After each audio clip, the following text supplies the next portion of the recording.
Hey, what's up guys? It's Jack. Welcome back. And in this video, this is going to be the first part of a multi-part video series, a multi-episode video series talking about what I would do if I owned Call of Duty. Now, I'm not saying like I would be like one of the higher up positions like Vonderhaar is or whatnot, or in charge of the game in that sense. No. Let's pretend that I am this billionaire that bought Call of Duty from Activision, right? It costs billions of dollars because obviously this thing is a cash cow for them every year. They make money in the billions, right?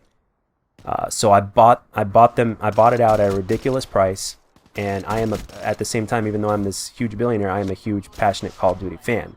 I play pubs, I play esport, I play competitive, I follow pubs, I watch YouTube and all that. So I know, as far as multiplayer is concerned, let's say I know everything that there is to know about Call of Duty in terms of a passionate standpoint and all that stuff. The only thing I might not know is the technical stuff that takes into making the Call of Duty.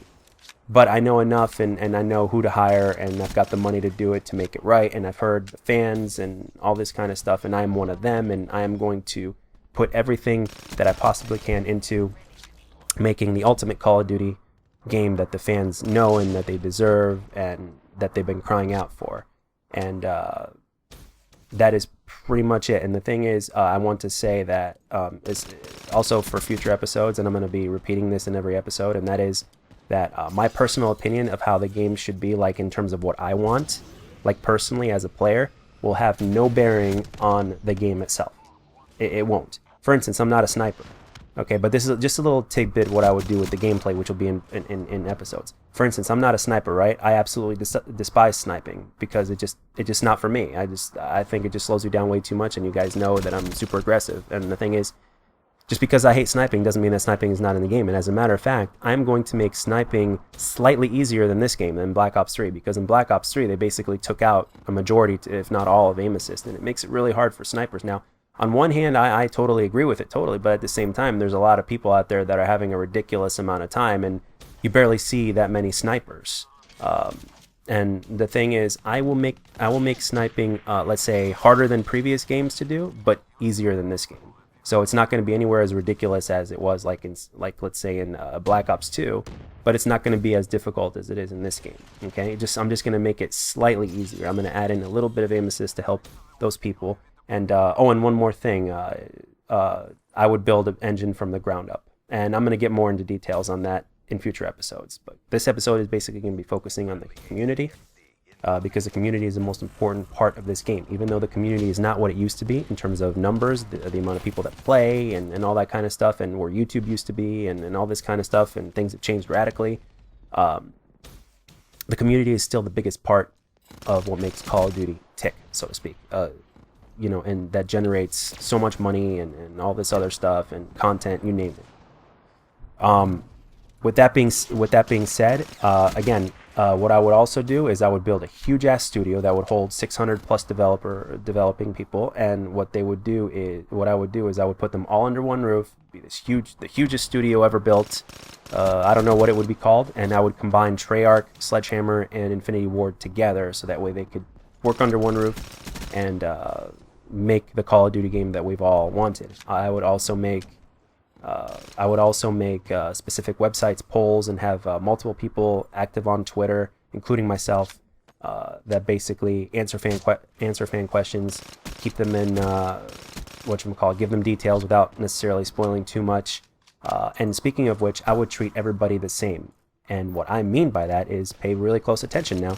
What I mean by this is, whenever we call people in to give us feedback about the game, those people, as of today, are usually what? Only the big YouTubers, or maybe a handful of pro players or whatnot, and it's basically them going back in every, I don't know, few months to go in and give feedback and play the game or whatever it is, right? Well, that's not how it's going to work with me. I'm going to have small guys as well as big guys coming in at the same time, and it's going to be in cycles. So it's never going to be the same small guys and the same big guys. I want as many people as possible to get that experience. Now, what does this do? First of all, it shows that it treats everybody the same, because there are small guys out there, okay? Guys that are like, let's say, 500 to 1,000 subs or so, okay, on YouTube, that have been doing this for a few years, and they have a big passion for the game. And it's not necessarily for exposure.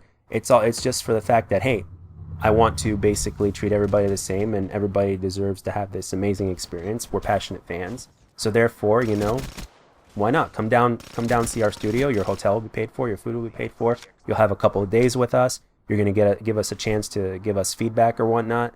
So, and I'm gonna call in the big guys and the small guys in the same sitting, because I want those small guys to be motivated as well, you know, to keep them going, you know, make them even happier, you know, seeing somebody that they know and just be like, wow, I'm in the same room with them. That's awesome. Great.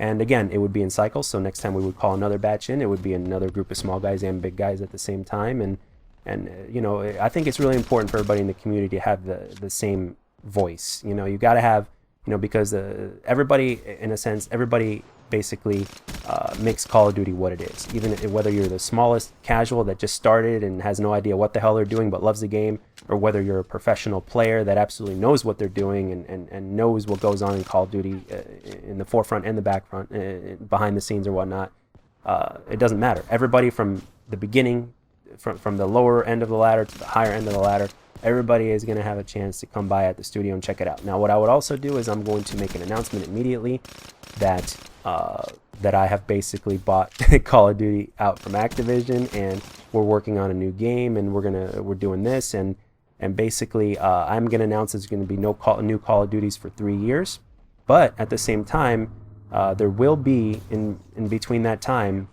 there will be a remastered version of every previous Call of Duty from COD 4 up to, let's say, not Ghosts, but Black Ops 2. That will be released, and multiplayer will be obviously a big part of that, and it'll basically keep the fans, it'll keep their appetite wet, and it'll keep them on ice, so to speak, until this new Call of Duty gets fully developed and finished and out there for everybody to play. In terms of future episodes, what I'm going to do is I'm also going to break everything down into different categories.